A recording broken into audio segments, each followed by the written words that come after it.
পৃথিবীতে কোন দেশে সবচেয়ে বেশি হাফেজ জানেন আপনারা? না, বাংলাদেশে না। ইজিপ্ট র্যাঙ্কিং এ আছে, কিন্তু সবচেয়ে বেশি হাফেজ হচ্ছে লিবিয়াতে। লিবিয়াতে প্রত্যেক 3 জনে একজন হাফেজ। মোট জনসংখ্যা 70 লাখ, হাফেজ আছে 23 লাখ। র্যাঙ্কিং এ সেকেন্ড হচ্ছে আল মাগরিব, আরবিতে বলে মাগরিব মানে মরক্কো, ওদের হাফেজের সংখ্যা 16 লাখ। থার্ড হচ্ছে ইজিপ্ট, মোর দেন 1 মিলিয়ন। ফোর্থ হচ্ছে সৌদি আরবিয়া, ফিফথ হচ্ছে জর্ডান। কোটি কোটি হাফেজ আছে আমাদের গোটা বিশ্বে। আমাদের সবগুলো কোরআনের প্রিন্টেড কপি জ্বালিয়ে দিল, কোরআন আবার নিয়ে আসতে আমাদের কয়েকদিনের ব্যাপার। আলহামদুলিল্লাহ বলবেন না?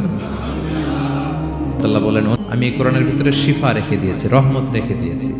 সূরাতুল ফাতিহাকে বলা হয় সূরাতুশ শিফা। অসুস্থ ব্যক্তির গায়ে আপনি ফু দিতে দেরি, সুস্থ হতে দেরি হয় না, কিন্তু ওই ইমানটা থাকতে হবে। ওই আমল নিয়ে যদি আপনি রিসাইট করে ফু দেন, আল্লাহ তাআলা সুস্থ করে দেবেন।